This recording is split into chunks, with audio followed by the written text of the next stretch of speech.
नहीं मैडम, अगर आपको याद हो, कल हमने डिस्कस की थी ऑफर की डेफिनेशन। जरा थोड़ा सा रिवाइज कर लो जो पहले हमने पढ़ा था, हल्का फुल्का। वैसे भी तो कॉन्सेप्चुअली पढ़ा है, सिर्फ एक डेफिनेशन पढ़ी थी ऑफर की। याद करो, डिस्कस किया था कि मान लो कोई मिस्टर ए है। मिस्टर ए के पास अज्यूम कर लेते हैं घर है मेरे बच्चे, और मिस्टर ए का एक दोस्त है मिस्टर बी। मिस्टर बी ने मिस्टर ए को कहा कि भैया ये घर मुझे 10 मिलियन का सेल कर दो।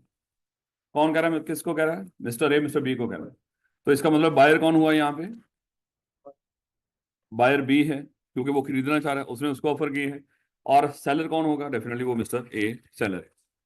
मिस्टर ए ने क्या किया, देखो मिस्टर बी जब ये उसको कह रहा है कि ये अपना घर मुझे 10 मिलियन का सेल कर दो, क्या मैं कह दूं कि यहाँ पे मिस्टर बी मिस्टर ए को ऑफर कर रहा है? तो हमने डिस्कस किया था कि जब एक पार्टी ऑफर करे और दूसरी पार्टी उस ऑफर को एक्सेप्ट कर ले, तो मेरे बच्चे हमने डिस्कस किया था फिर क्या बनती है? फिर प्रॉमिस बनती है। अब एक चीज दिमाग में रखिएगा, इसका मतलब हम देखो, हमने इस प्रॉमिस को पहले, फिर बाद में क्या बनाएंगे? एग्रीमेंट। फिर इस एग्रीमेंट को कहां पे लेके जाएंगे? कॉन्ट्रैक्ट। अच्छा, थोड़ा सा चीजों पे अगर गौर करोगे आपको ये महसूस होगा, ये जो हम कॉन्ट्रैक्ट तक पहुंचेंगे, पक्की बात है, इसकी शुरुआत कहां से हुई है? ऑफर से। इसका मतलब क्या हुआ, अगर ऑफर ही ना हो तो कभी कॉन्ट्रैक्ट ही नहीं बनेगा। यानी कि जस्ट एग्जांपल, फिर तो ऐसे ही होगा ना, आप मेरे पास आए, यहाँ पे आगे मान लो कि 500 रुपया रखें और मेरा मोबाइल लेकर जा रहे हैं। मैं आपको पूछूंगा बेटा ये क्या कर रहे हो? आप कहेंगे सर मैंने आपका मोबाइल खरीद लिया हो। आपको मुबारक हो, आपको तो खुश होना चाहिए कि मैंने आपका मोबाइल खरीद लिया है। मैं कहूंगा बेटा लेकिन मैं तो बेचना ही नहीं चाहता। आप कहेंगे सर मैंने तो खरीद लिया है ना। फिर क्या, वो आप नहीं बेचना चाहते? अगर नहीं बेचना चाहते तो कम से कम अब इरादा कर लो कि मैं बेचना चाह रहा हूँ। तो 500 रुपया रखा और मेरा मोबाइल है। बेटा ऐसे थोड़ी होगा। आपको लग रहा है कि ये आपने बड़ा अच्छा काम किया है? आपको लग रहा है कि कल अगर मैं जाके कहीं कोई कानूनी मदद चाहूं तो कानून मेरी मदद को नहीं आएगा? ये तो ऐसे ही जैसे आपने मोबाइल मुझसे छीन लिया है। इसका मतलब क्या हुआ मेरे बच्चे, उस वक्त तक कॉन्ट्रैक्ट बनेगा ही नहीं जब तक ऑफर नहीं होगी। और अभी फिर हम आगे इसी चैप्टर के अंदर डिस्कस करेंगे, ये ऑफर भी हो और ये ऑफर वैलिड भी होनी चाहिए। जैसे कल हमने ऑफर की डेफिनेशन पढ़ी, अभी हम दोबारा देखेंगे। लेकिन मेरे बच्चे इस इन चीज थोड़ी थोड़ी चीजों पे ना आपने गौर करते हुए पढ़ना है। इसको इसलिए मैंने आपको बताया था कि इंशाल्लाह क्लास के अंदर ही जितना का हमने इसको याद करना होगा, जितना का पढ़ना होगा ना, क्लास के अंदर ही कर लिया करेंगे। उसके बाद चाहे आधा पौना घंटा जाके पढ़ लिया करें, बाकी सब्जेक्ट्स के ऊपर फोकस करें जो बड़े इंपॉर्टेंट हैं। और मैंने आपसे रिक्वेस्ट की थी, कोशिश करें अपना ग्रुप ए क्लियर करने की कोशिश करें इस अटेम्प्ट के अंदर, ताकि आप बाकी के पेपर से जान छड़वा लें। जो नया पेपर आएगा इस ग्रुप के ए के अंदर, चांसेस यही होंगे कि वो एग्जाम्प्ट होगा। तो बेहतर यही होगा कि आप चारों सब्जेक्ट्स रखें जो ग्रुप ए के हैं। अगर कोई बंदा सी लॉ पढ़ रहा है तो वो चाहे सी लॉ ड्रॉप करे, अगर वो कॉस्ट छोड़ी हुई है तो कॉस्ट को पढ़े। और मेरे बच्चे जनवरी तक इसको लेकर चलें। अगर खुदा ना खासा हो गई, एक तो उम्मीद यही है कि आई कैप चंद दिनों में एक ट्रांजिशन पॉलिसी दे देगा। जब ट्रांजिशन पॉलिसी आई कैप ने दे दी फिर तो कंफर्म हो जाएगा कि कौन सा पेपर एग्जाम्प्ट होगा या कौन सा नहीं होगा। तो अल्लाह करे अगर वो आ जाता है उसके अंदर कि जिसका ग्रुप ए पास है उसका वो जो नया आने वाला पेपर वो एग्जाम्प्ट है, तो कम से कम और मोटिवेशन से आप काम करेंगे। क्योंकि आपको पता चलेगा कि एक्चुअली हम 4 पेपर पास नहीं करेंगे, हम 5 पेपर पास करेंगे। तो मेरे बच्चे, और ये सैकड़ों बच्चे पास करते हैं हर अटेम्प्ट के अंदर जो 4 पेपर पास करने वाले, जो ये एक्सेप्शन नहीं होती। इसलिए हिम्मत करो। मेरा ख्याल है कि जनवरी में दाखिले जाने हैं, उस वक्त तक अगर किसी पेपर में मसला हुआ तो आप डिसाइड कर लोगे उस वक्त कि मैं इसको ड्रॉप कर देता हूँ, अगर कोई मसला हुआ। लेकिन अगर आपको लगा कि नहीं ये सही जा रहे हैं तो इट्स ओके। ट्राई करनी है ना मेरे बच्चे, इसमें ट्राई करने में हर्जी क्या है? यहाँ पे कौन सा खुदा ना खासा हो कि 25-30 हज़ार फीस आपसे चार्ज करते हैं कि जिसमें डिसीजन, फाइनेंशियली डिसीजन लेने में आपको दिक्कत हो, है ना होने के बराबर फीसेस हैं। आप उसको करके उसको ट्राई कर लो मेरे बच्चों, आपका फायदा हो जाएगा। बाकी लेकिन बहरहाल आपको अपनी औकात का ज्यादा पता है, आप अपनी औकात के लिहाज से फैसला कीजिएगा। ले बेटा वापस आए। मिस्टर बी ने मिस्टर ए को कहा कि मिस्टर ए अपना ये घर मुझे 10 मिलियन का सेल कर दो। तो यहां पे कह सकते हैं कि मिस्टर बी मिस्टर ए को ऑफर कर। और याद करो हमने डिस्कस किया था कि जो बंदा ऑफर करे उसको क्या बोलते हैं? ऑफरर। ये याद है कि नहीं? जो बंदा ऑफर करे उसको क्या बोलेंगे? ऑफरर। जो ऑफर करे, अभी ऑफर करे वाले की बात थी। और जिसको ऑफर की जाए उसको क्या बोला करेंगे? उसको ऑफरी बोलेंगे। ऐसे ही मेरे बच्चे। और ऑफर जब एक्सेप्ट होगी तो क्या बन गई? प्रॉमिस। फिर हमने डिस्कस किया था हमारा, हमने करना क्या है, इस प्रॉमिस को एग्रीमेंट बनाना है। तो मेरे बच्चे हमने कहा था कि प्रॉमिस यहां पे रखो। अब इस प्रॉमिस में क्या होना चाहिए कि ये प्रॉमिस एग्रीमेंट बन जाए? कंसिडरेशन। और फिर हमने डिस्कस किया था कि मेरे बच्चे कंसिडरेशन होती क्या है? इन रिटर्न जो दोनों पार्टीज, देखो एक पार्टी को नहीं, इन रिटर्न जो दोनों पार्टीज को उस प्रॉमिस में, उस प्रॉमिस जो ऊपर हुई है, ऑफर एक्सेप्टेंस हुई है, उस ऑफर एक्सेप्टेंस के अंदर जो दोनों पार्टीज को फायदा मिल रहा है उसको हमने कहा था इसको क्या बोलेंगे? ये कंसिडरेशन है। कंसिडरेशन हमेशा क्या हुआ करेगा? दोनों पार्टीज का फायदा है। जैसे आपने आज रिक्शे वाले को कहा होगा कि मुझे सीएफई तक छोड़ाओ, मैं आपको 200 रुपया दे दूंगा। सीएफई उस रिक्शे वाले ने कहा कि ठीक हो गया भैया, मैं आपको छोड़ देता हूँ सीएफई तक। अब मेरे बच्चे आपने ऑफर की, उसने आपकी ऑफर को एक्सेप्ट कर लिया, तो प्रॉमिस बन गई। प्रॉमिस बन गई, अब उसमें हमने देखना है इस प्रॉमिस को हमने एग्रीमेंट बनाना है। मेरे बच्चे एग्रीमेंट बनाने के लिए कंसिडरेशन दोनों पार्टीज के लिए होनी चाहिए। हमने देखा कि आपके लिए कंसिडरेशन क्या थी, जो आपको राइड मिली वहां से सीएफई तक, ये आपके लिए कंसिडरेशन थी। उसको हमने 200 रुपया दे दिया, ये उसके लिए कंसिडरेशन थी। तो दोनों के लिए कोई ना कोई फायदा है। तो जब दोनों के लिए फायदा हो, तो मेरे बच्चे प्रॉमिस में दोनों के लिए फायदा ऐड कर दे तो क्या बन जाता है, एग्रीमेंट। फिर हमने कहा था इस एग्रीमेंट को हमने क्या बनाना है, कॉन्ट्रैक्ट। तो इसमें हमें क्या ऐड करनी पड़ेगी, इनफोर्सेबिलिटी। इनफोर्सेबिलिटी ऐड करनी पड़ेगी। और इनफोर्सेबिलिटी होती क्या थी बोला, कानूनी कार्रवाई। कानूनी कार्रवाई कि अगर किसी ने ये जो ऊपर वादा बन गया है, एग्रीमेंट हो गया है, अगर इस एग्रीमेंट को किसी ने तोड़ा, उसके खिलाफ कानूनी कार्रवाई भी हो। ये खाली इरादा कर लेने से कुछ नहीं होगा, वहां पे आपका इरादा काफी नहीं, वहां पे कानून भी आपकी मदद को है। इनफोर्सेबिलिटी उसको बोलेंगे जब कानून भी आपकी मदद को आ रहा। आप चाहे इरादा कर लो, जैसे जैसे आपस में हमने तय कर लिया कि आपने कहा कि सर आप ऐसा कर लें, कल की क्लास शुरू होने से पहले ना आप नाश्ता करवाएं। मैंने कहा कि ठीक हो गया बेटा, मैं आपको नाश्ता करवा दूंगा। ऑफर हुई, एक्सेप्ट हो गई, प्रॉमिस बन गई। मान लो कि दोनों के लिए कंसिडरेशन भी लगा लो, इसको एग्रीमेंट हो गया। अब मेरे बच्चे, मैंने कल आपको नाश्ता नहीं करवाया, मैंने क्लास शुरू कर दी, आपने कहा कि सर नाश्ता, मैंने कहा कि बेटा यहाँ पे पढ़ने के लिए आते हैं, नाश्ता करने के लिए थोड़ी आते हैं, पढ़ो चुप करके। आपने कहा कि ठीक हो गया सर, आपने 2 को बजे जा, तू जाके ना पुलिस लेके आए। अब मेरे बच्चे, अब खुद सोचो, आपको लग रहा है कि पुलिस आपके साथ आ जाएगी, और पुलिस को जाके क्या बताओगे कि आज हमारे उस्ताद ने हमें नाश्ता नहीं करवाया, और पुलिस भी इतनी वेली बैठी है कि उसके लिए यहाँ पे आ जाएगी आपकी मदद करने के लिए। इसका मतलब क्या हुआ, अगर चाहे आपस में हम तय भी कर लेते, सर अगर आपने कल वादा पूरा ना किया नाश्ता करवाने का, हम पुलिस बुला लेंगे। मैंने कहा कि ठीक हो, क्या बुला लेना। मेरे बच्चे, अब चाहे हमने तय भी कर लिया, लेकिन उसके बावजूद पुलिस नहीं आएगी, इतनी वेली नहीं बैठी किस तरह के फजूल कामों के लिए आ रही। इसका मतलब क्या हुआ, इसके अंदर इनफोर्सेबिलिटी ऐड नहीं हो सकती। तो हमने डिस्कस किया था 2 सिचुएशन ऐसी होती हैं, और ये इन्फोर्सेबिलिटी हम क्या कह के नहीं ऐड करते, ये भी अभी हम सीख रहे हैं। अभी हम इंशाल्लाह एक आधे दिन के बाद आपको पता चल जाएगा, ये चीजें एक एक करके हम क्या कह के नहीं ऐड करते बीच में। जैसे यहाँ पे आप बैठे हो, मैंने आपको बताया था, यहाँ पे आप कॉन्ट्रैक्ट करके बैठे हो, यहाँ पे इस स्टेज पर जाकर यहाँ पे इस क्लास में आके बैठे हो। तो मेरे बच्चे, क्या एक एक करके चीजें हमने ऐड की थी हैं? याद करो, क्या जब आप फ्रंट ऑफिस में गए थे, आपने कहा था कि मैं बीलॉ के सब्जेक्ट में एडमिशन दे दो, हैं? आपने उस वक्त कहा था सर, आप पहले जरा देखें, हम जरा चीजें सीधी कर लें, ये जो मैं आपको कह रहा हूँ ना कि बीलॉ के सब्जेक्ट में एडमिशन दे दो, ये मैं आपको ऑफर कर रहा हूँ। सर अब आप कहेंगे कि चलिए ठीक है बेटा, हम आपको बीलॉ के सब्जेक्ट में एडमिशन दे देते। उन्होंने कहा कि ठीक है, हम आपको बीलॉ के सब्जेक्ट में एडमिशन। आपने कहा सर ये देखे, मैंने आपको ऑफर की थी, अब आपने मेरी ऑफर को क्या कर लिया है, एक्सेप्ट कर लिया है। सर मुबारक हो, हमारी क्या बन गई है, प्रॉमिस। सर अब हम दोनों देखते हैं कि मेरे और आपके लिए इसमें कोई फायदा है। उन्होंने कहा कि वो भी देख रहे होंगे मुंह की तरफ, ये कर क्या रहा है, लेकिन आप फायदा भी देखो, है फायदा आप देखो। सर आपने मुझे बीलॉ में एडमिशन दे दिया, मुझे कोचिंग मिलेगी, ये मेरा फायदा है।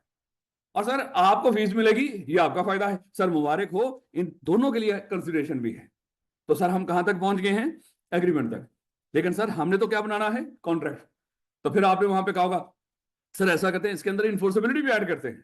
अब वो बेचारे सादे इंसान वो क्या सोच रहे होंगे, भाई इन्फोर्सेबिलिटी आप कैसे ऐड करनी है। वो कहेंगे सर अगर आपने अपना वादा पूरा ना किया पढ़ाने वाला, और मैंने अपना फीस पे करने वाला वादा पूरा ना किया, तो हम एक दूसरे के ऊपर कानूनी कार्रवाई भी करें। उन्होंने कहा कि ठीक हो गया, लेकिन सर मुबारक हो, इन्फोर्सेबिलिटी भी ऐड हो। और ये अब हमारा क्या बन गया, कॉन्ट्रैक्ट। क्या ऐसा करके बैठे हो यहाँ पे, ऐसा तो कुछ भी नहीं। आप गए वहां पे, उन्होंने आपने कहा कि लॉ में एडमिशन कराना, उन्होंने फॉर्म सामने रखा, आपने, ये हुआ सारा कुछ था, ये सारा कुछ हुआ है। लेकिन मेरे बच्चे, कुछ चीजें कहीं पे कुछ बोल के हुई हैं, कोई बगैर बोले बाय डिफॉल्ट बीच में ऐड हो जाती है। ये जो इन्फोर्सेबिलिटी हम खुद बोलकर नहीं ऐड करते, ये बाय डिफॉल्ट ऐड हो जाती है 2 सिचुएशन में। अगर आपको याद, वो कौन सी सिचुएशन थी, जितनी कमर्शियल ट्रांजैक्शन हो रही है, जितने बिजनेस ट्रांजैक्शन हो रही है, उनमें बाय डिफॉल्ट कानून है पाकिस्तान का, वहां पे इन्फोर्सेबिलिटी ऐड हो जाएगी।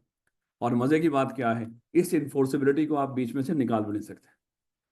कल अगर कोई आपस में ये तय कर लेते ना, यहाँ पे सीएफई में एडमिशन करवाते वक्त, कि सर देखो मेरा बीलॉ में एडमिशन करवा दो, लेकिन एक और चीज हम तय कर लेते हैं, कल अगर मैंने आपको फीस पे ना की और यहाँ आपने मुझे पढ़ाया ना, हम एक दूसरे के खिलाफ कानूनी कार्रवाई नहीं करेंगे, हम निकाल रहे हैं इसको बीच में से। तो आपका सिर्फ क्या रह जाएगा, आपको बाहर लगेगा, मेरा सिर्फ क्या रह गया, एग्रीमेंट। और एग्रीमेंट में तो कानूनी कार्रवाई होती नहीं।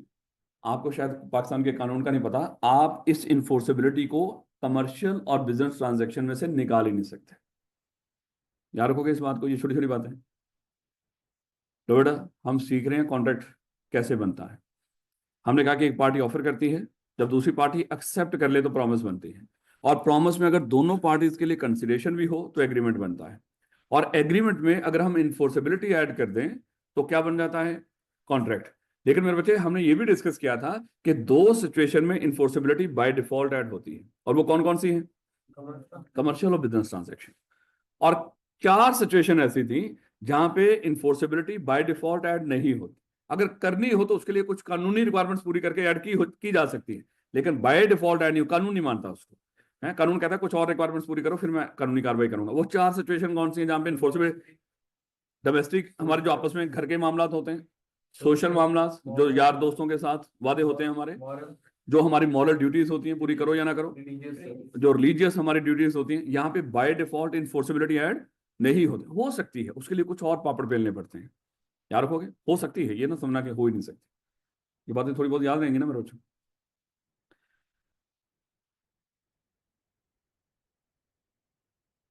ले बेटा, अब ये जो इक्वेशंस के अंदर आपको 6 चीजें नजर आ रही, एक ऑफर, एक एक्सेप्टेंस, फिर प्रॉमिस, कंसिडरेशन, ये तो एग्रीमेंट ठीक हो गया, एग्रीमेंट और इनफोर्सिबिलिटी। अब इन चीजों को एक एक टर्म को हमने करके पढ़ना है। ऑफर कल हमने पढ़नी शुरू की थी, अगर आपको याद हो। और चलें जरा मुझे बताएं, ऑफर क्या हुआ करती थी बोला? एक तो ऑफर होती क्या है? जब हम किसी को कुछ करने के लिए कह रहे हो या कुछ करने से रोकने के लिए कह रहे हो, इसको हम ऑफर कहते हैं। जैसे याद करो, कल मैंने आपको कहा था कि बेटा ये मोबाइल मुझसे खरीद लो। मैं कुछ करने के लिए कह रहा हूँ या कुछ करने से रोकने के लिए कह रहा हूँ? कुछ करने के लिए। अगर मैं कहता हूं कि बेटा ऐसा कर लो, ये मोबाइल अभी आप, इस बच्चे ने कहा कि सर ये मोबाइल मैं इसको बेचूं। मैंने इसको कहा कि बेटा अभी ये मोबाइल आप इसको ना बेचो, कल मैं आपको इसके इतना पे कर दूंगा, मैं खरीद लूंगा। कुछ करने के लिए कह रहा हूँ या कुछ करने से रोकने के लिए कह रहा हूँ? लेकिन देखो तो सही, गौर तो करो, इसमें दोनों चीजें हैं। क्योंकि ये नहीं कहना कि एक जगह पे एक ही होता है। अब देखो, इसमें इसको ये कहना कि इसको मोबाइल अभी ना बेचो, ये जो मैं ऑफर कर रहा हूँ किसके लिए कर रहा हूँ? इसको कुछ करने से रोकने के लिए। लेकिन साथ ये भी तो कह रहा हूँ ना, कल मोबाइल मैं खुद खरीद लूंगा। अब चले नहीं ना समझे, कोई मसला नहीं। अब इस तरह सोचो, एक बच्चा मेरे पास आया, कहता सर आपकी कोई समझ नहीं आ रही, तो मुझे रिफंड दे दो। बोल दिया उसने। मैंने उसको कहा कि बेटा ऐसा कर, आप रिफंड ना लो, मैं आपकी 2,000 फीस मजीद कम कर देता हूं। मैंने कोई ऑफर की उसको? मैंने उसको, मुझे बताओ, मैंने उसको कुछ करने के लिए कह रहा हूँ या कुछ करने से रुकने के लिए कह रहा हूँ? दोनों है। उसको एक तो मैं क्या कह रहा हूँ, बेटा रिफंड ना लो, ये ऑफर किया मैंने उसको। देखो उसका हक है, अज्यूम कर लो, उसका हक है कि वो अपना रिफंड ले सकता है। लेकिन मैंने उसको ऑफर की कि बेटा आप रिफंड ना लो, मैं आपकी 2,000 फीस मजीद कम कर देता हूँ। एक तो मैं उसको रोक रहा हूँ, एक जो एक ऑफर की उसको रिफंड ना लो, और दूसरा एक उसको कुछ करने का भी कह रहा हूँ कि मैं आपको क्या कर देता हूँ, 2,000 फीस रिफंड भी कर देता हूँ। अगर वो मान गए, हो गए। बात समझ आ रही है कि नहीं? तो ऑफर जब एक पार्टी दूसरी को कर रही होती है, ये वो कुछ करने के लिए भी हो सकती है या कुछ करने से रोकने के लिए भी हो सकती है। याद करो, कल हमने डिस्कस किया था कि आप कहते हो सर मैं भी आपके साथ इस बिजनेस में पार्टनर बनना चाहता हूं। मैंने कहा था कि वो कारोबार छोड़ दो, मैं आपको पार्टनर बना लूंगा। तो यहाँ पे देखो, ये जो ऑफर हो रही है कुछ करने से रोकने के लिए भी हो रही है कि वो कारोबार बंद करोगे तो मैं आपको पार्टनर बना लेता हूँ, और कुछ करने के लिए भी हो रही है। तो ऑफर हमने डिस्कस किया था, हमेशा कुछ करने के लिए भी हो सकती है, कुछ खाली एक भी हो सकती है। ये मोबाइल मुझे भेज दो, ये खाली क्या है? कुछ करने के लिए। आपके घर वालों ने कहा कि सीधा हॉस्टल जाना है बेटा, रास्ते में फुप्पो या खाला के घर नहीं रुकना। चलो मान लो हॉस्टल भी निकाल दो, उन्होंने सिर्फ इतना कहा कि बेटा फुप्पो या खाला के घर नहीं रास्ते में रुकना। हम आपको, चलो उसमें कहीं ना कहीं, ये जहां पे रोकने की बात कर रहे होते हैं ना कहीं कुछ करना भी बीच में ऐड हो ही जाए। हम आपको 5,000 एक्स्ट्रा पे कर देंगे, लेकिन सीधा हॉस्टल जाओ, यहाँ पे नहीं ठहरो। क्योंकि आपकी 1-2 दिन फिर मजीद छुट्टी हो जाती है, क्योंकि खाला फूफो आपको पता है कि बड़ा लाड करती हैं, खिलाती पिलाती हैं, हम ऐसे ही है ना? नहीं, किस्मत मेरे बच्चे आप लोगों की। यानी कि आप बहुत लकी बच्चे नहीं, या हो सकता है बहुत लकी हो, आप बड़े सुकून से पढ़ जाओगे, रौले नहीं होगा। हैं? इनके स्यापे भी बड़े होते हैं, फायदे कम है वैसे, स्यापे बहुत हैं। ले बेटा, खैर रिश्ते तो रिश्ते ही होते हैं बेटा। कल हमने पढ़ना शुरू किया था ऑफर क्या होती है। ऑफर का दूसरा नाम क्या है? प्रपोजल। चाहे प्रपोजल बोल दो चाहे ऑफर बोल दो। हमने कहा था कि जब कोई एक बंदा किसी दूसरे बंदे के सामने अपनी ख्वाहिश का इजहार करे। मिस्टर ए ने मिस्टर बी को कहा था कि मिस्टर बी, आपके पास ये गाड़ी है, मुझे 10 लाख रुपए की सेल कर दे। तो मैं ये कह दूं कि व्हेन वन पर्सन मतलब मिस्टर ए सिग्निफाई, इजहार कर रहा हो मिस्टर बी के सामने अपनी ख्वाहिश का, कि क्या कर दो, अपनी ये गाड़ी मुझे 10 लाख की सेल कर दो। और हमने कहा था कि इस लाइन को भी रहने दो।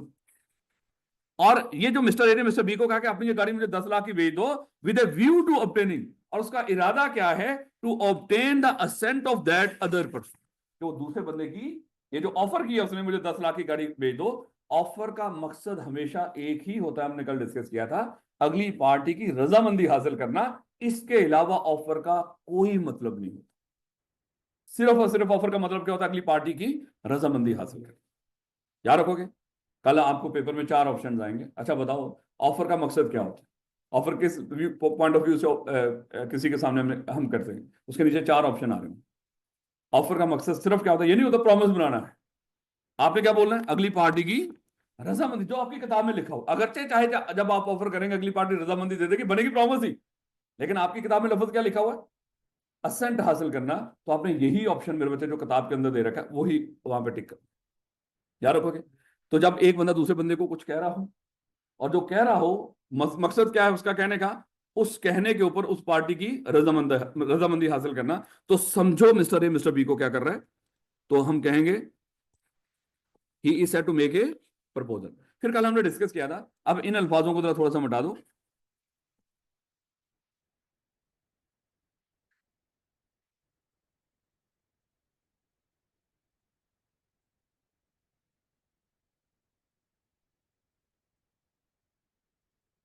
फिर इसको पढ़ो।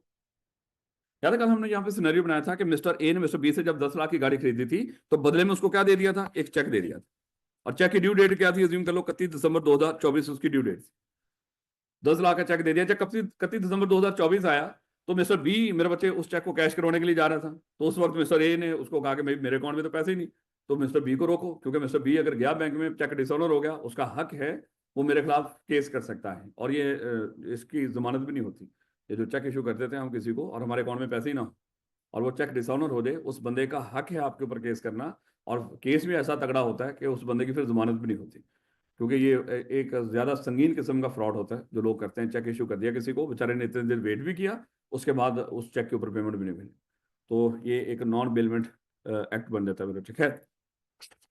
तो मिस्टर ए ने मिस्टर बी को उस वक्त कॉल की थी, उसको कहा था कि भाई आप ऐसा कर लो, इस चेक को अभी बैंक में प्रेजेंट ना करो, तो हमने कहा था यहाँ पे व्हेन वन पर्सन इजहार कर रहा हो सिग्निफाई टू अनदर पर्सन उसकी ख्वाहिश का, to abstain from doing anything, to abstain from doing anything, उसको रोक रहा है कुछ करने से, to abstain from doing anything, और उसको किस चीज से रोक रहा है कि इस चेक को बैंक में प्रेजेंट ना करो, और इरादा क्या है, with view to obtain the assent of that other person, और मकसद क्या है इसको रोकने का कि अगला बंदा भी रजामंदी शो कर दे, किसके ऊपर,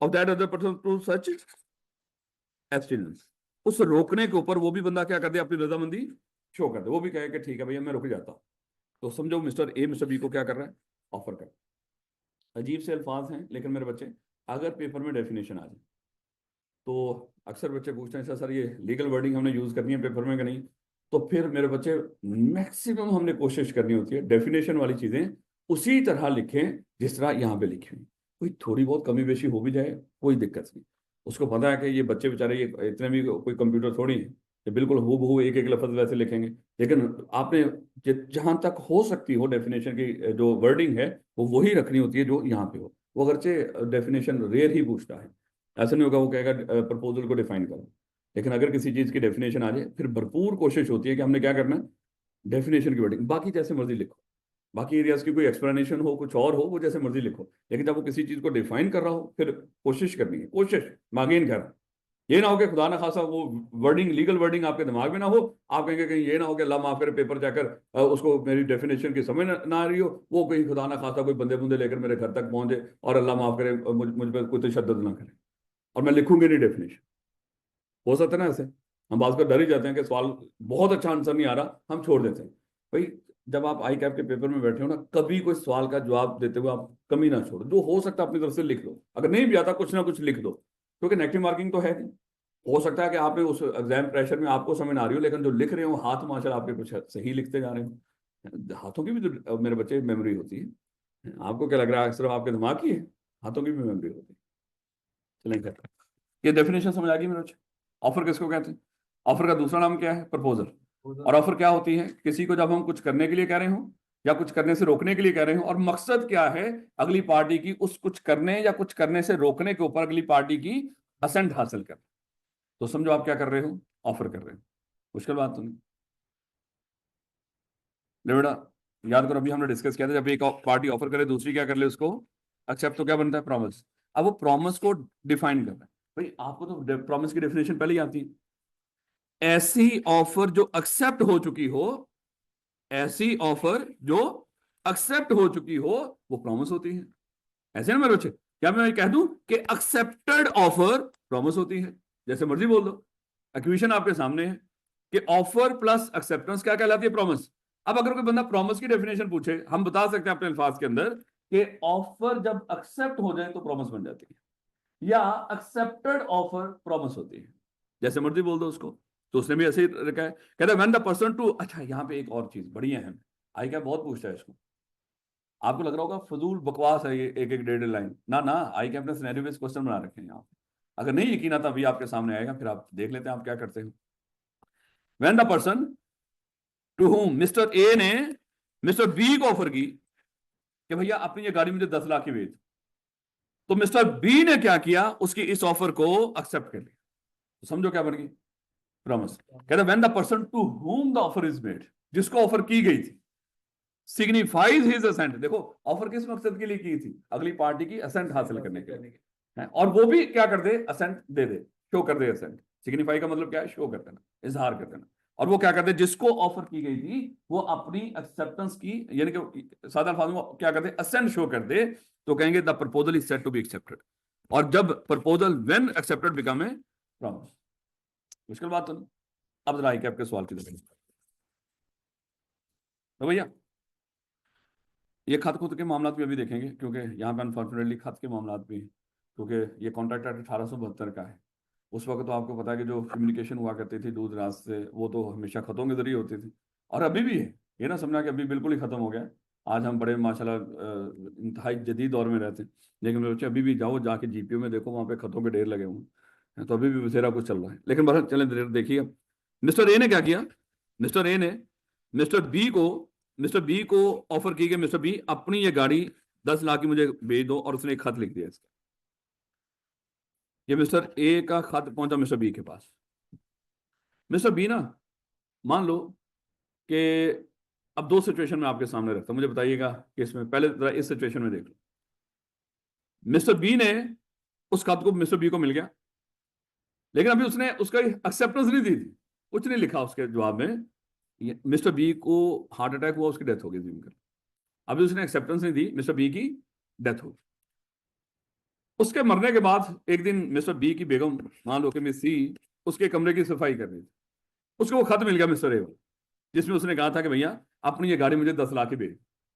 उसको जब ये खत मिला मिस सी को, उसने कहा कि भाई अब वो तो बेचारा वैसे भी मर गया है, अब उसकी गाड़ी की तो वैसे हमें ना किसी को चलानी आती है ना लेन ना देन, तो ये तो अच्छी बात है, हम उसको भेज देते हैं। मिस सी ने क्या किया, एक्सेप्टेंस का लेटर लिख दिया कि ठीक है भाई ये गाड़ी 10 लाख की खरीद लो। तो मुझे बताओ, क्या ये जो एक्सेप्टेंस है क्या ये वैलिड है, क्यों वैलिड नहीं।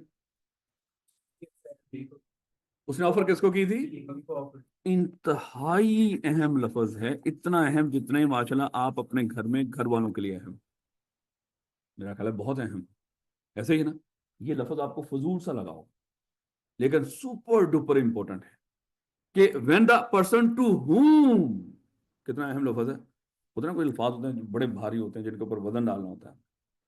वो बंदा जिसको आपने ऑफर की है वो ही एक्सेप्ट करेगा, उसके अलावा कोई और एक्सेप्ट नहीं करेगा। भाई ऑफर तो की थी मिस्टर बी को, मिस्टर बी की डेथ होगी, अब उसकी बेगम एक्सेप्टेंस का लेटर लिख रही है, भाई उसको तो ऑफर की ही नहीं थी, इसका मतलब ये एक्सेप्टेंस वैलिड नहीं है। जब एक्सेप्टेंस वैलिड नहीं, क्या मैं कह दूं यहां पे प्रॉमिस बन गई, ना ना। When the person to whom the proposal is made, वो अपनी असेंट सिग्निफाई कर रहा हो, तो हम कहेंगे ऑफर एक्सेप्ट होगी, और जब ऑफर एक्सेप्ट हो जाए तो प्रॉमिस बनती है। याद रखोगे। अब यहाँ पे एक चीज तो आपने, चले यहां तक रुक, अब अगला आपके दिमाग की दही बनाते हैं। ये जो बेचारा मिस्टर बी था, इसने क्या किया, एक्सेप्टेंस का लेटर लिखा। अभी आपको खत के रूल्स का नहीं पता, जब रूल्स पढ़ेंगे तो फिर वहां पे पूछना चाहिए था, लेकिन चलो कोई नहीं, कम से कम दिमाग में क्वेश्चन तो आएंगे ना आपके, जब हम खत के रूल्स पढ़ेंगे। अभी एक आधे दिन के अंदर ही पढ़ेंगे, वो कौन सा बहुत दूर है। मिस्टर बी ने क्या किया, एक्सेप्टेंस का लेटर लिख दिया, लिख कर उसने अपने तकिए के नीचे रख लिया कि भैया सुबह मैं इसको पोस्ट कर दूंगा। अभी बस इतना दिमाग में रखिएगा कि खत के मामले में एक्सेप्टेंस तब होती है, चलो मैं अभी बता दूं आपको क्योंकि रूल्स का नहीं आपको पता। खत के मामले में एक्सेप्टेंस अगर आप दे रहे हो खत के मामले में तब होती है जब आप खत उस लेटर बॉक्स में डाल देते हो।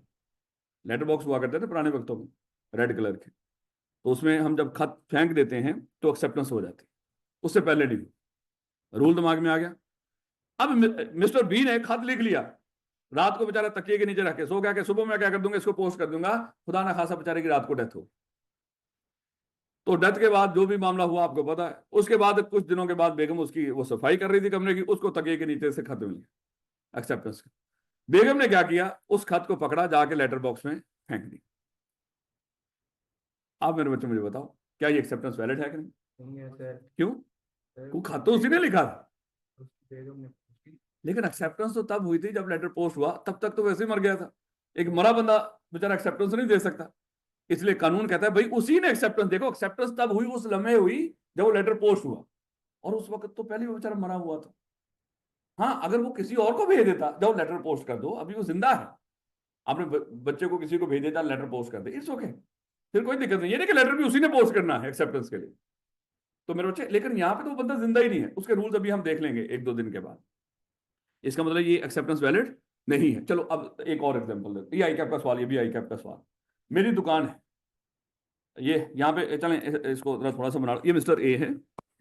ये मिस्टर ए रेगुलरली कोई सामान खरीदता था मिस्टर बी से, और मिस्टर बी की मेरे बच्चे एक दुकान है, इसकी शॉप पे वो क्या करता था, एक लेटर भेज दिया करता था, और वो जितना भी सामान बनता था वो जो लेटर में ऑफर किया करता था वो सामान उसको पैक करके भेज दिया करता। मिस्टर बी ने क्या किया, अपनी ये दुकान सेल कर दी मिस्टर सी को। मिस्टर बी ने क्या किया, दुकान को सेल कर दिया मिस्टर सी को, और मिस्टर ए को नहीं पता कि मिस्टर बी ने अपनी दुकान मिस्टर सी को सेल कर दी। इसी मिस्टर ए जिस तरह रूटीन से वो लेटर भेजा करता था ऑफर का, उसने क्या किया, लेटर लिखा और भेज दिया उसने मिस्टर बी के नाम पे, मिस्टर बी इतना सामान मुझे भेज दो फलानी तारीख तक। लेकिन अब दुकान पे कौन बैठा हुआ था, मिस्टर सी।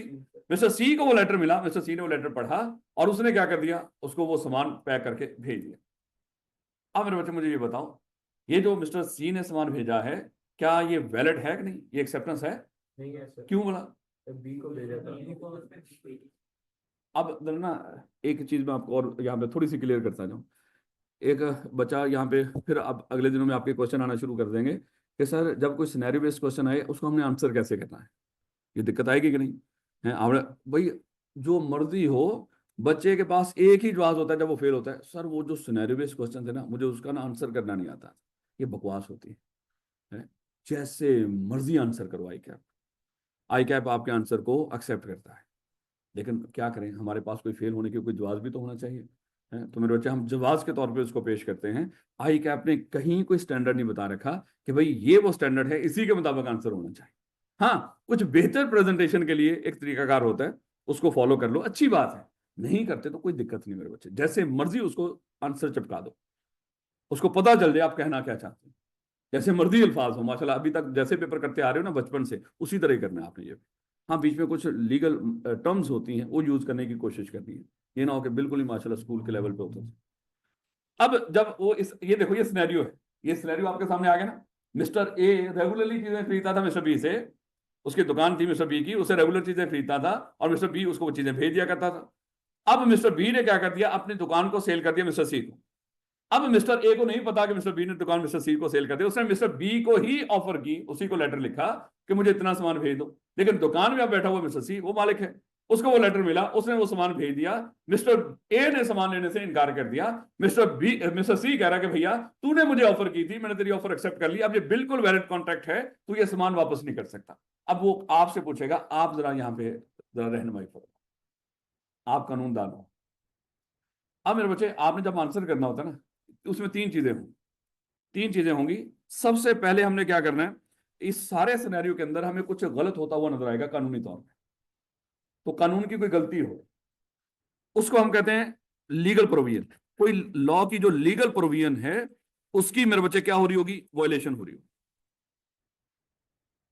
अब जब हम आंसर करेंगे, सबसे पहले जिस लॉ की प्रोविजन की वायलेशन हो रही होगी वो लॉ की प्रोविजन लिख देंगे अपने अल्फाज में। अगेन आप क्या लिखोगे, ये वाले अल्फाज लिखोगे, व्हेन द पर्सन। अब जब ये सिनेरियो आपके सामने आ गया, वो कहता है आप इसको गाइड करो, अकॉर्डिंग टू कॉन्ट्रैक्ट 1872 आप इसको आंसर करो इसका। अब हम क्या बताएंगे वहां पे, सबसे पहले हम लॉ की प्रोविजन बताएंगे जो जिस चीज को यहाँ पे जिसकी वायलेशन हो रही है, और वो क्या बताएंगे, सबसे पहले ये इसी तरह अपने अल्फाज में लिख देंगे, when the person to whom the proposal is made signify his assent to it the proposal is said to be accepted। लेकिन कौन सा, when to whom the proposal is made।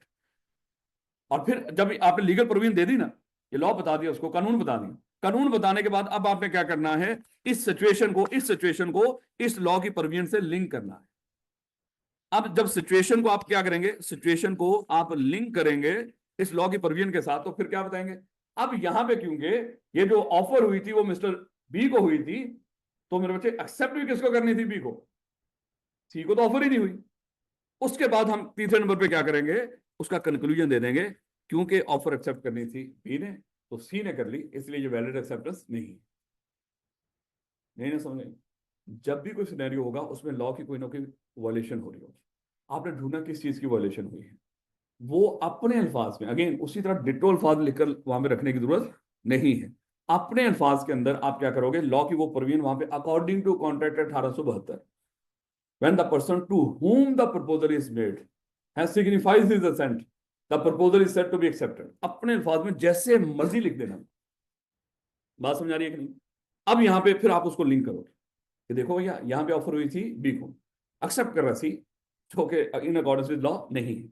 फिर आगे हम कंक्लूजन देंगे, इसलिए ये वैलिड एक्सेप्टेंस नहीं है, क्योंकि इसको एक्सेप्ट किसने करना था, बी ने, ना कि सी ने। बात समझ आ रही थोड़ी बहुत। इसी तरह के मिलते जुलते आई कैप के सिनेरियोज हैं, और आई कैप ने उसके अपने सजेस्टेड आंसर भी दे रखे हैं। लेकिन क्या कमाल का बच्चा है, बच्चा कहता है कि नहीं भाई मेरा उस्ताद बताएं आंसर कैसे करना है। आई कैप ने बकवास कर रखी है, इतने सारे आपको क्वेश्चन दे रखे हैं, आई कैप ने अपने अल्फाजों के अंदर इतने सारे सजेस्टेड आंसर दे रखे हैं, सब क्वेश्चन के सबके सजेस्टेड आंसर दे रखे हैं। सिर्फ पिछली लेटेस्ट अटेम्प्ट, वो भी मेरे बच्चे मान लो कि नवंबर के फर्स्ट वीक के अंदर उसके आंसर भी आ जाएंगे। जब आप पेपर में जाएंगे, आज तक के आई कैप के जितने भी पिछले क्वेश्चन होंगे सबके आई कैप ने आंसर दे दिए होंगे, लेकिन हमें टीचर से आंसर चाहिए, क्योंकि हमने इसको फीस दी है, पैसे तो ये पूरे करे ना हमारे। ऐसे ही मेरे बच्चे सबसे बेहतरीन रहनुमाई आंसर कैसे करना है वो कहां पे पड़ी हुई है, पांच पेपर्स के सॉल्यूशंस के अंदर हम करेंगे यहाँ पे। लेकिन वो जो करेंगे वो आई कैप के सॉल्यूशन ही रीड करेंगे, इसी तरह करेंगे अपने अल्फाजों के साथ कि यहाँ पे हुआ क्या। देखो लॉ की कौन सी प्रोविजन डिफीट हुई, उसके बाद इसका कैसे हमने लिंक करना है सिचुएशन के साथ, और फिर हमारा कंक्लूजन है। ये हेडिंग नहीं देनी। अब बच्चे कई जज्बाती होते हैं ऐसे माशाल्लाह, वो क्या करते हैं इन तीनों की हेडिंग दे देते हैं लीगल प्रोविजन है, फिर उसको क्या करेंगे उसका लिंक है, और फिर क्या करेंगे उसको कंक्लूजन। नहीं नहीं, ये तो वैसे ही आपने छोटा होता ना, एक एक लाइन का, चाहे एक लाइन में ऊपर प्रोविजन दे दो, दूसरी लाइन में लिंक कर दो उसको कि यहाँ पे हुआ क्या, और तीसरे नंबर पे अपना कंक्लूजन। और हम क्या करते थे, हमारे टीचर ने तो हमें बताया नहीं था जब हमने बी लॉ पास किया था। और माशाल्लाह ये जितने बुजुर्ग हजरात बता रहे हैं हम लोगों को ये वाला तरीकाकार, इन लोगों को तो पता ही नहीं था मोस्टली कि आंसर ऐसे करना है। यकीन कर लो, क्योंकि हम मोस्टली जो हम यहाँ पे सारे पढ़ा रहे हैं तो सारे तकरीबन सेम ही दौर के हैं, तकरीबन तकरीबन सबके तकरीबन सेम ही टीचर है। टीचर ने तो कोई नहीं इस तरह का बताया था, क्या बताया होगा भैया हमें पता ही नहीं चला, हम अपने ही तरीके से आंसर देके पेपर पास करके आगे पहले अटेम्प्ट। बात याद रखोगे इस बात, पहली अटेम्प्ट होगी या दूसरी होगी यार, क्योंकि मुझे याद है मेरी अकाउंटिंग फेल हुई थी मॉड्यूल बी में, तो उस वक्त डी ई लगा करते थे, तो उस वजह से शायद बाकी पेपर भी वापस आ गए, क्योंकि अकाउंटिंग में करता ही नहीं था, मेरा दिल ही नहीं करता था ये जो न्यूमेरिकल सब्जेक्ट करने को। सारा दिन बैठ के इकोनॉमिक्स होती थी साथ साथ में बी लॉ था और अकाउंटिंग थी, सारा दिन बैठ के इकोनॉमिक्स और लॉ पढ़ता रहता। तो किसी ना किसी पेपर में कभी डी लग जाता था, कभी ई लग जाता था, पास हुए पेपर भी वापस आ जाते थे। ये जुल्म हुआ करता था। अब आप लोगों की तो मौजें हैं ना, हैं? लेकिन आई कैप शायद ये मौजें खत्म कर देगा आगे जाके फ्यूचर के अंदर। ये बात समझ आ रही है। सीधा सीधा भी पड़का दोगे ना, in accordance with contract 1872 mister C ने, बी ने ऑफर एक्सेप्ट करनी थी, सी ने नहीं करनी, इसलिए मिस्टर सी की एक्सेप्टेड ऑफर वैलिड नहीं है। इट्स ओके, ये बिल्कुल वैलिड है। एग्जामिनर उतना ही सेटिस्फाई होगा जितना इस तरीके से अपने, मैं सच्ची कह रहा हूं, ये ना करना खुदा ना खासा कि यही तरीका कार है, बस उसको आंसर सही दे देगा। याद रखोगे इस बात को। थोड़ा सा तो पता चल गया ना कि सिनेरियो बेस्ड क्वेश्चन का आंसर कैसे करना है। जब हम पास पेपर करेंगे इसकी मजीद प्रैक्टिस हो जाएगी। कहीं बाहर जाके ये तो नहीं बताओगे यार 10 दे दूसरे को नहीं क्वेश्चन,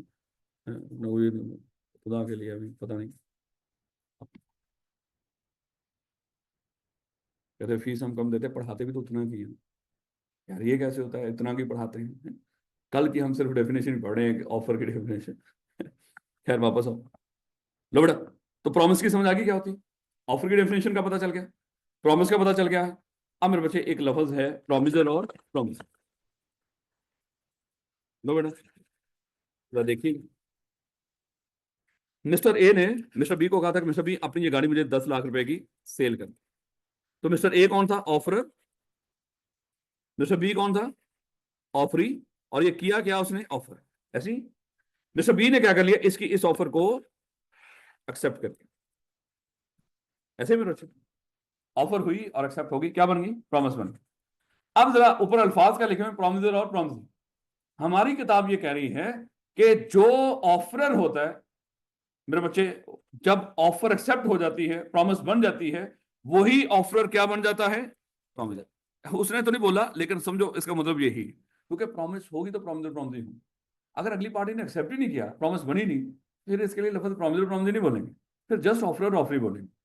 यानी कि मैंने आपको, मैं कहता हूं बेटा ये मोबाइल मुझसे 10,000 का खरीद लो, मैं ऑफरर हूं, मैंने आपको ऑफर किया, आपने कहा कि नहीं सर हम अपना क्या फेंक दें, आपसे खरीदना है, जरूरत ही कौन नहीं सर हमें, इसका मतलब मेरी ऑफर को एक्सेप्ट नहीं किया, लेकिन कम से कम आप ऑफरी तो थे ना, ऑफर तो मैंने आपको की थी ना। आप ये नहीं करा कि नहीं नहीं सर हम ऑफरी भी नहीं हुए, नहीं भैया मैंने ऑफर तो आपको की थी, अगरचे आपने मेरी ऑफर को रिजेक्ट कर दिया। तो जब तक प्रॉमिस ना बने उस वक्त तक दोनों पार्टीज का स्टेटस क्या होगा बोला, ऑफर और ऑफरी वाला।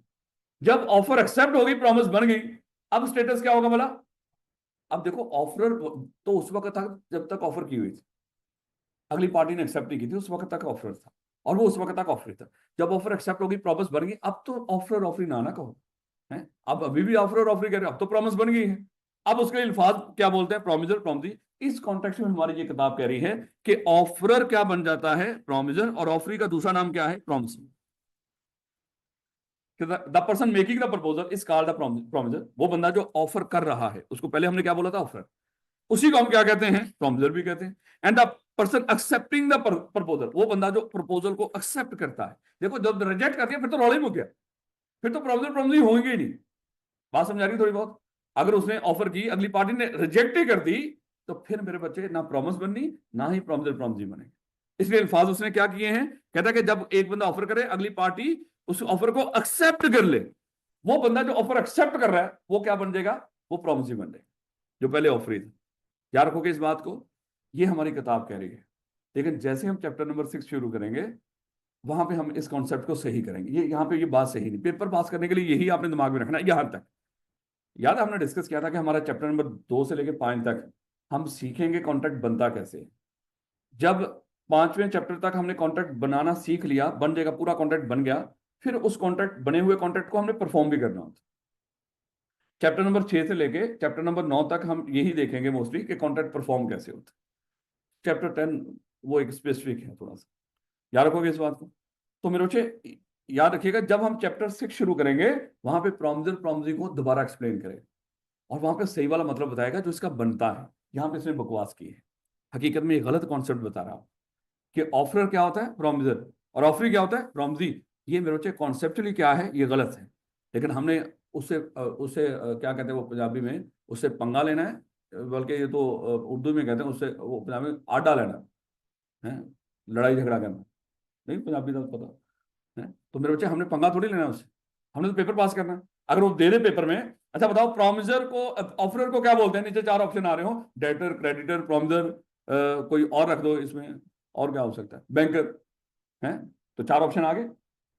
ऑफरर को क्या बोलते हैं, नीचे 4 ऑप्शन है, डेटर, क्रेडिटर, बैंकर, प्रॉमिसर। तो क्या बोलोगे, प्रॉमिसर। वहां पे ये नहीं कहना सर ने कुछ और बोला था, हमें उस तरह का ऑप्शन दो। याद रखोगे इस बात को। ले बेटा, अब जरा हम यहीं पे सही कर ले उसको एक दफा, ताकि वहां पे हमारे लिए आसानी हो जाए चैप्टर नंबर 6 के अंदर जाके। और आज के बाद आपने ये पक्की बात दिमाग में रखनी है, वो है क्या।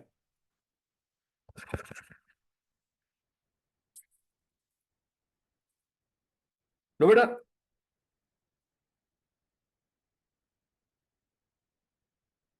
दो अल्फाज हैं, प्रोमिजर और प्रॉमिसिंग, यही दो अल्फाज हैं, प्रोमिजर और प्रॉमिसिंग। अब मैं आपको एक चीज बताने जा रहा हूं, जब एक पार्टी ऑफर करे दूसरी एक्सेप्ट कर ले, प्रॉमिस बन जाए, मेरे बच्चे दोनों पार्टीज एट ए टाइम, दोनों पार्टीज एट ए टाइम अलग अलग प्रोमिजर भी होती हैं, प्रॉमिजी भी होती है। दोनों पार्टीज का स्टेटस प्रोमिजर वाला भी होता है और प्रॉमिजी वाला भी। अब ये क्यों सर? अब पहले जरा देखिएगा, प्रोमिजर का मतलब होता है ऐसा बंदा जिसके ऊपर कोई जिम्मेदारी हो, जिम्मेदार, ऐसा बंदा जिसके ऊपर कोई जिम्मेदारी हो, उसको क्या बोलते हैं? प्रोमिजर। और प्रोमिजी का मतलब होता है ऐसा बंदा जिसका कोई हक हो, हकदार, ये बोलते हैं प्रोमिजी के लिए। प्रोमिजर का मतलब क्या होता है? आपकी रिस्पॉन्सिबिलिटी, जिम्मेदारी। और प्रोमिजी का मतलब क्या होता है? आपका हक, यानी कि जो आपका राइट है, सात अल्फाज में, चाहे इसको हक बोल दो, राइट बोल दो। जब एक पार्टी ऑफर करे, दूसरी एक्सेप्ट कर ले, दोनों पार्टीज एट ए टाइम प्रोमिजर भी होती हैं और प्रोमिजी भी होती है। क्योंकि कभी कोई कॉन्ट्रैक्ट ऐसा बनता ही नहीं, स्वाय चंद एक एक्सेप्शन के, वो देखेंगे आगे जाकर, जहां पे दोनों पार्टीज का अलग अलग अपना राइट और ऑब्लिगेशन क्रिएट ना हो, यानी कि उसका हक और जिम्मेदारी क्रिएट ना हो, ऐसा कॉन्ट्रैक्ट होता ही नहीं। कोई भी कॉन्ट्रैक्ट उठा के ले आना। सर सुबह मैं दही लेने गया हूं, जाके मैंने दुकानदार को ऑफर की कि भैया 150 की दही दे दो। उसने मेरी ऑफर को एक्सेप्ट कर लिया और मान लो कि मुझे दही दे दी। तो सर बताएं, यहाँ पे जब ये प्रॉमिस बन गई, तो मैंने सोचा यहाँ पे हम सर कैसे प्रॉमिजर प्रॉमिजी हैं? मुझे बताओ, जब आपने उसको ऑफर की कि भैया मुझे 150 रुपए की दही दे दो, उसने एक्सेप्ट कर लिया, प्रॉमिस बन गई। अब आप प्रॉमिजर भी हो, प्रॉमिजी भी हो। दुकानदार प्रॉमिजर भी है, प्रॉमिजी भी है। प्रॉमिजर किस लिहाज से होता है? जिम्मेदारी के लिहाज से। मुझे बताओ, क्या आपकी कोई जिम्मेदारी है? आपकी जिम्मेदारी क्या है? आपने 150 रुपया देना उसको। आपका हक क्या है? आपको दही मिलना चाहिए। उसकी जिम्मेदारी क्या है? उसने आपको दही देनी है। उसका हक क्या है? उसको 150 मिलना चाहिए। आपने रिक्शे वाले को कहा कि मैं 500 दे दूंगा, मुझे सीएफपी तक छोड़ा, उसने एक्सेप्ट कर लिया, ऑफर हुई, एक्सेप्ट होगी, प्रॉमिस बन गई। अब आप प्रॉमिजर भी हो, प्रॉमिजी भी हो। वो रिक्शे वाला प्रॉमिजर भी है, प्रॉमिजी भी है। अब आप मुझे बताओ, आप प्रॉमिजी किस लिहाज से, आपका हक क्या है? आपको सीएफपी तक राइट मिले। आपका ऑब्लिगेशन क्या है? प्रॉमिजर किस लिहाज से? आपने 500 पे करना है। रिक्शे वाले का हक क्या है? प्रॉमिजी किस लिहाज से? उसको 500 मिलना चाहिए। उसका ऑब्लिगेशन क्या है? उसने आपको सीएफपी तक छोड़ना है। कोई भी कॉन्ट्रैक्ट उठा लेना, कोई भी हो ही नहीं सकता कि दोनों पार्टीज एट ए टाइम प्रॉमिजर और प्रॉमिजी ना हो। जब हम चैप्टर 6 से पढ़ना शुरू करेंगे ना, वहां पे तो ऑफर और ऑफरी का नाम नहीं लेगा। वहां पे लफ्ज बोलेगा प्रॉमिजर और प्रॉमिजी का। जब लफ्ज प्रॉमिजर बोले, आज के बाद आपने पक्का याद रखना है, इसका मतलब क्या है? वो बंदा जिसका कोई ऑब्लिगेशन हो, उसने अपना ऑब्लिगेशन परफॉर्म करना हो, उसको क्या बोलते हैं? प्रॉमिसर। जिसका हक हो, उसको क्या बोलते हैं? प्रॉमिसर। ऑब्लिगेशन के लिहाज से हमारा हमारा स्टेटस क्या होता है? प्रॉमिजर वाला। राइट के लिहाज से हमारा स्टेटस क्या होता है? प्रॉमिजी वाला। राइट के लिहाज से हमारा स्टेटस क्या होता है? ऑब्लिगेशन परफॉर्म करने के लिहाज से हम क्या होते हैं? राइट रिसीव करने के लिहाज से हम क्या होते हैं? ऑब्लिगेशन परफॉर्म करने के लिहाज से हम क्या होते हैं? मेरा और आपका कॉन्ट्रैक्ट हुआ ऐसे ही ना? मुझे बताओ, जब हम मेरा और आपका कॉन्ट्रैक्ट हो गया, तो पहले आपके बारे में बात करते हैं। आप प्रॉमिजी किस लिहाज से? आपको कोचिंग मिलनी चाहिए, ये आपका राइट है। आप प्रॉमिजर किस लिहाज से?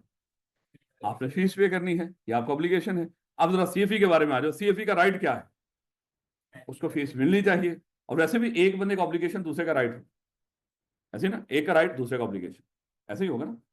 जो सीएफई का राइट है, उसका फीस मिलनी चाहिए, वो आपका ऑब्लिगेशन है कि आपने फीस पे करनी है। जो सीएफई का ऑब्लिगेशन है कि उसने आपको पढ़ाना है, वो आपका राइट है कि आपको कोचिंग मिलनी चाहिए। बात याद रखोगे? आज के बाद पक्का करके याद रखना है, जब एक पार्टी ऑफर करे, दूसरी पार्टी ऑफर एक्सेप्ट कर ले, प्रॉमिस बन जाती है। जब प्रॉमिस बन जाए, दोनों parties at a time promisor भी होती हैं और प्रॉमिसी भी होती है। चलो मान लो कि आज गए आप, कमरे में वापस गए, आपने इसकी रिहर्सल करनी है कि देखना है कि भैया ये सर ने आज जो बात बताई थी प्रॉमिसर प्रॉमिसी वाली, वो क्या है। आपने अपने रूममेट को कहा कि भैया मुझे 1,000 रुपया उधार दे दो, 1 वीक के बाद मैं आपको वापस कर दूं। उस ऑफर कर दिया आपने। देखो ये भी तो ऑफर ही है ना, ये भी तो कॉन्ट्रैक्ट होने जा रहा है। तो आपने उसको ऑफर की कि 1,000 रुपया उधार दे दो, 1 वीक के बाद मैं आपको वापस कर दूंगा। उसने आपकी ऑफर को एक्सेप्ट कर लिया। अब जब एक्सेप्ट कर लिया, आपने कहा भाई रुक जरा, आप देख, प्रॉमिस बन गई। अब जब प्रॉमिस बन गई, सर ने बोला था कि दोनों parties at a time promisee भी होती हैं और प्रॉमिसर भी होती है। तो भैया अब जरा मेरे लिहाज से देखते हैं कि मैं प्रॉमिसी किस लिहाज से हूं। तो अब आप जरा अपने लिहाज से सोचो, आप प्रॉमिसी किस लिहाज से हो? आपको 1,000 मिलना चाहिए। आप प्रॉमिसर किस लिहाज से हो? 1 हफ्ते बाद आपने वापस भी करना है। अब उसका उसकी तरफ देखो, वो प्रॉमिसर किस लिहाज से है? उसने 1,000 रुपया देना है आपको क्योंकि उसने वादा कर लिया है। और वो प्रॉमिसर किस लिहाज से है? 1 हफ्ते बाद उसको मिलना चाहिए। मेरे बच्चे, कोई भी कॉन्ट्रैक्ट उठा लाइए, और ला के ना मेरे साथ पंगा लीजिएगा, सर इस पार्टी में फलाना बंदा सिर्फ प्रॉमिजर बना, सर वो प्रॉमिजर तो है, हाँ वो एक्सेप्शन ना उठा लीजिएगा वो, क्योंकि आगे जाके हमने एक्सेप्शन भी पढ़नी है, जहाँ पे दोनों के लिए कंसिडरेशन नहीं होगी, सादा अल्फाज में दोनों के लिए कंसिडरेशन नहीं होगी, वहां पे कुछ जब होगा ना मैं फिर आपको बताऊंगा इस तरह का मामला ये क्या हो। क्या रखोगे इस बात को, हमारी किताब बोलती है ऑफरर को क्या बोलना है, प्रॉमिसर, और ऑफरी को क्या बोलना है, प्रॉमिसर। लेकिन मेरे बच्चे कॉन्सेप्चुअली जब एक पार्टी ऑफर करे दूसरी एक्सेप्ट कर ले, प्रॉमिस बन जाए, दोनों पार्टीज एट ए टाइम क्या बन जाती हैं, प्रॉमिसर भी प्रॉमिसर। प्रॉमिसर किस लिहाज से होती है बोला, जिम्मेदारी परफॉर्म करने के लिहाज, क्योंकि हर कॉन्ट्रैक्ट हर कॉन्ट्रैक्ट दोनों पार्टीज के लिए राइट भी क्रिएट करता है, ऑब्लिगेशन भी क्रिएट करता है। हो ही नहीं सकता कोई कॉन्ट्रैक्ट स्वाई एक्सेप्शंस के कि जहां पे कोई कॉन्ट्रैक्ट हुआ हो दो पार्टीज के दरमियान, एक पार्टी के ऊपर सिर्फ ऑब्लिगेशन ही हो और दूसरी पार्टी का सिर्फ राइट ही हो, ऐसा हो ही नहीं सकता मेरे बच्चे, ऐसे कैसे हो सकता है। याद रखोगे कॉन्ट्रैक्ट का मतलब क्या है, दोनों के लिए बीच में फायदा भी हो और दोनों का ऑब्लिगेशन भी हो। नहीं ना समझा रही,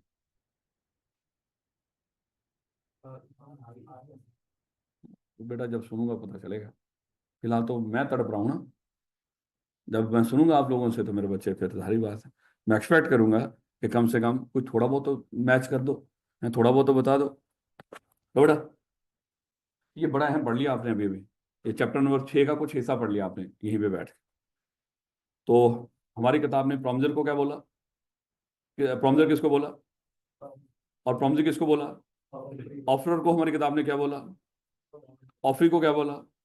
कॉन्सेप्चुअली हमें पता चल गया कि जब एक पार्टी ऑफर करे दूसरी एक्सेप्ट कर ले, जब प्रॉमिस बन जाती है, प्रॉमिस बनने से पहले नहीं, जब प्रॉमिस बन जाती है उसके बाद दोनों पार्टीज अलग क्या होती हैं। इस मोबाइल ने, इसको क्या कहते हैं, ये क्या है, और यार इसको बोलेंगे, इस मोबाइल ने इस कप को ऑफर की कि भैया तेरे पास ये चाय है थोड़ी सी, ये मुझे भेज दे। इस कप ने इस ऑफर को एक्सेप्ट कर लिया। अब ये जो मोबाइल है, ये जब ऑफर हुई एक्सेप्ट हो गई तो प्रॉमिस बन गई।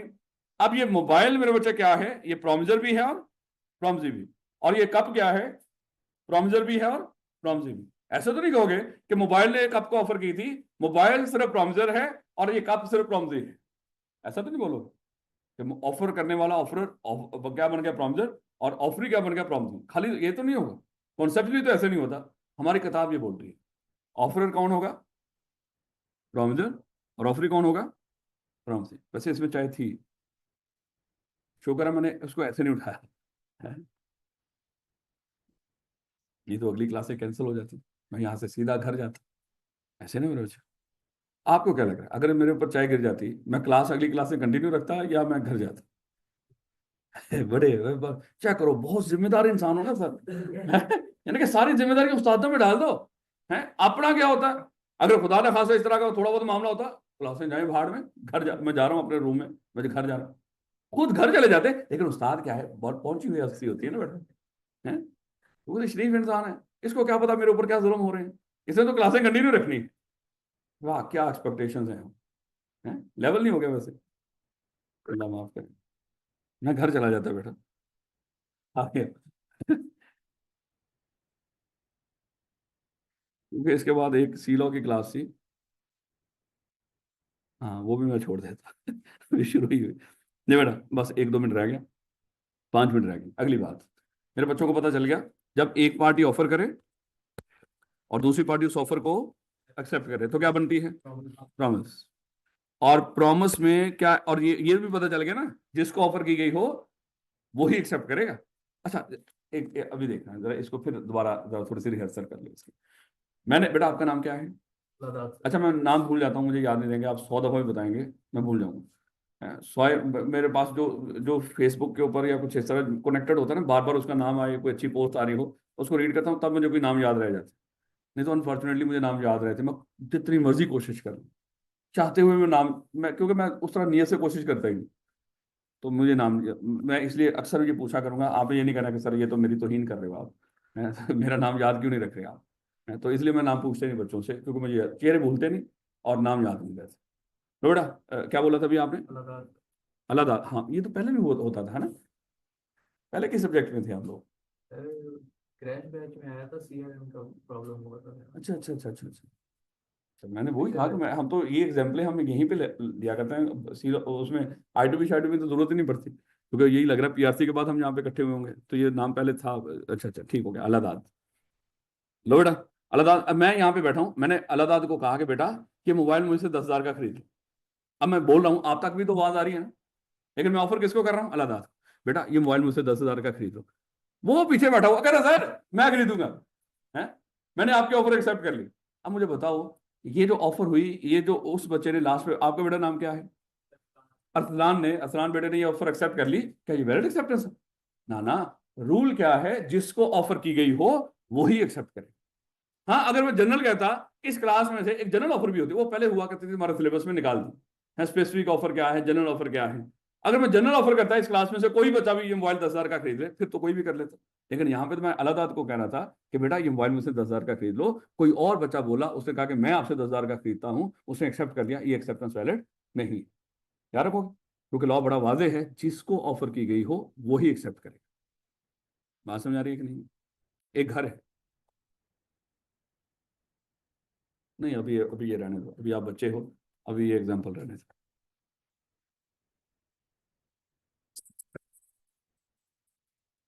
इतने भी बच्चे नहीं, एग्जाम्पल दे ही देते। अज्यूम कर लो, ये एक फैमिली है, ये घर है, इस घर के अंदर बड़े सारे अफराद हैं। इनका एक रिश्तेदार घर भी है, कोई और घर भी है। उस घर में एक मिस्टर ए है। मिस्टर ए चाहता है कि इस घर में एक खातून है, उसका नाम है मिस बी। अज्यूम कर लो, सिर्फ समझाने के लिए बात कर। तो इसने क्या किया, इसने एक प्रपोजल भेजी कि मिस बी, आपके पास एक बकरी है, आप मुझे वो 10,000 की सेल कर दो। बाकी घर वाले सारे उस बकरी से बड़े तंग थे। वैसे तो बिल्ली होनी चाहिए थी, लेकिन बहरहाल हमने बकरी रख ली। तो मिस बी के पास वो बकरी थी, और मिस बी को मिस्टर ए ने ऑफर की कि आप ये बकरी मुझे 10,000 की सेल कर दो। और सारा घर उस बकरी से तंग। जैसे वो लेटर घर पहुंचा, तो वो लेटर मिला इस बंदे को। इसने कहा कि भाई बिल्कुल हमने इस ऑफर को एक्सेप्ट कर लिया। बाकियों को बताया, सारे घर ने उस ऑफर को एक्सेप्ट कर लिया, बल्कि पूरा मोहल्ला तंग था, पूरे मोहल्ले ने एक्सेप्ट कर लिया। क्या ये एक्सेप्टेंस होगी? भैया इससे कोई फर्क नहीं पड़ता, पूरा मोहल्ला चीख रहा हो, जिसको ऑफर की गई हो उसकी। अब इस चीज को दूसरी चीज से भी लिंक कर ले, जिसकी मैंने आपको एग्जांपल, जो आप एक्सपेक्ट कर रहे थे, कि मिस्टर ए ने मिस बी को प्रपोजल दी कि मिस बी मुझसे शादी कर लो। सारा घर मान गया, तो ये प्रपोजल एक्सेप्ट हो गई? ये वैलिड नहीं है। वही जिसको ऑफर की गई हो वही एक्सेप्ट, माजरत के साथ। ये सब समझाने के लिए मैंने आपको एग्जाम्पल दी है, तो बताना, ये समझाना नहीं चाह रहा था, लेकिन फिर मैंने कहा हम तो लॉ पढ़ रहे हैं, इसमें सारी चीजों को समझ लेना चाहिए। बात समझ आ रही है कि नहीं? और हमारे मुल्क के अंदर भी यही कानून है, ये ना कहना कि हमारे मुल्क में शायद इस तरह का मामला नहीं चलता। अगर इस तरह हो रहा हो तो हमारे मुल्क में यही कानून अप्लाई हो। तो बेटा हमने अभी डिस्कस किया, एक पार्टी जिसको ऑफर की गई हो और वो दूसरी पार्टी एक्सेप्ट कर, यानी कि जिसको ऑफर की गई हो वो पार्टी एक्सेप्ट कर ले, तो क्या बनता है? प्रॉमिस। लेकिन प्रॉमिस को हमने क्या बनाना था? एग्रीमेंट। तो एग्रीमेंट बनाने के लिए इसमें क्या ऐड करना पड़ेगा? कंसिडरेशन। भैया हमारे पास टाइम नहीं है, इसलिए इसके ऊपर हम बहस करेंगे कल। ये इतना आसान नहीं होगा। देखो ऊपर कितने आसान से अल्फाज लिखे होंगे। Every promise and every set of promises forming the consideration for each other is an agreement. ये क्या है? ये मेरे बच्चे, अभी हमें इसके लिए कम से कम कोई 10 से 15 मिनट चाहिए, पूरे इसके ऊपर बहस करनी है। इतना आसान नहीं होगा ये मामला, ये इसमें आप ना कल एक दफा आप परेशान हो। चलो मैं परेशानी पैदा करके जाता हूँ, अभी तो 1 मिनट में तो ऊपर ले ही सकते हैं ना। आपको मैं परेशान करने लगा हूँ, आप जरा देखिए। आज तारीख क्या है? 9, 9 अक्टूबर 2024। मिस्टर ए ने मिस्टर बी को ऑफर की, मिस्टर बी ऐसा कर दो, आपके पास एक गाड़ी है, 31 दिसंबर को वो गाड़ी मुझे दे दो। ऑफर कब कर रहा है? 9 अक्टूबर को, आज के दिन के ऊपर। और ऑफर क्या कर रहा है मिस्टर बी को कि 31 दिसंबर को अपनी ये गाड़ी मुझे दे देना, और मैं आपको 20 लाख रुपए दे दूंगा। मिस्टर बी ने क्या कर लिया? इस ऑफर को एक्सेप्ट कर लिया। बात समझ आ रही है कि नहीं? अब ऑफर हुई है, ऑफर होगी, और दूसरी पार्टी ने उसको एक्सेप्ट कर लिया, क्या बन गई? प्रॉमिस। ऐसे ही मेरा प्रॉमिस में कुछ ऐड करना है, जिससे क्या बनना है, एग्रीमेंट। और जो ऐड करना है उसको क्या कहते हैं, कंसिडरेशन। अब मेरे बच्चे मुझे एक चीज बताओ, यहां पे कंसिडरेशन मिस्टर ए के लिए क्या है बोला, गाड़ी। मिस्टर बी के लिए कंसिडरेशन क्या होगी, 20 लाख हो गया यहाँ पे, 20 लाख ऐसे ही। लेकिन ये मिलेगी कब कंसिडरेशन दोनों पार्टीज, 31 दिसंबर को। ऑफर एक्सेप्टेंस कब हो रही है, 9 अक्टूबर को ऑफर एक्सेप्टेंस।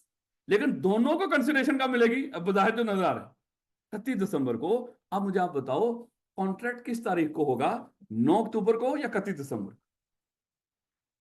यहां से इंशाल्लाह कल शुरू करेंगे। बहुत शुक्रिया, ये सोचना है, बड़ी अहम बात है। और माशाल्लाह आप लोग कोई भी ना कुछ भी, कोई एग्जाम्पल एग्जाम्पल को दे रहा हूँ, इस तरह कुछ लिखते नहीं आप लोग। तो किताब के ऊपर कोई हो ना इस तरह की कोई एग्जाम्पल, क्योंकि मैं उस तरह सोच के नहीं आता। अल्लाह का शुक्र है कि अच्छा खासा सारे मामला में एक्सपीरियंस है, मैं बताने की जरूरत को नहीं। तो ये जितनी एग्जाम्पल जो भी होती है मोस्टली स्वाय चंद एक पास पेपर के जो हवाले होते हैं, उसके अलावा हम एग्जाम्पल खुद से ऑन द स्पॉट ही बना रहे हैं। तो अगर कोई हो इस तरह की चीज समझने के लिए उसको वैसे ही चाहे रेफरेंस लिख लिया कि सर ने वो फलानी बकरी की एग्जाम्पल दी, सर ने वो फलाने रिश्ते की एग्जाम्पल दी, ताकि आपको याद रहेंगी चीज। मेरे बच्चे जाहिर बात है हम भूल जाएंगे बात, तो ये थोड़ा सा कोशिश कर लिया। अब ये वाली चीज 9 अक्टूबर, 31 दिसंबर। अब आपने कल सोच के आना है कि कॉन्ट्रैक्ट किस तारीख को बना है, 9 अक्टूबर को बना है या 31 दिसंबर को बनेगा। क्योंकि बाहर उस इक्वेशन के लिहाज से तो कंसिडरेशन कब ऐड होगी, 31 दिसंबर को। दोनों को कुछ ना कुछ मिलना है ना, वो जो मिलेगा दोनों को कुछ ना कुछ वो कब मिलेगा, 31 दिसंबर को। लेकिन मेरे बच्चे ये अब आपने अकल लड़ा के आनी है। चाहे कोशिश कीजिएगा इस टॉपिक को पढ़ भी आइएगा, उसके बावजूद मुझे बताने की कोशिश कीजिएगा, कुछ भी कीजिएगा। तो इंशाल्लाह कल यहीं से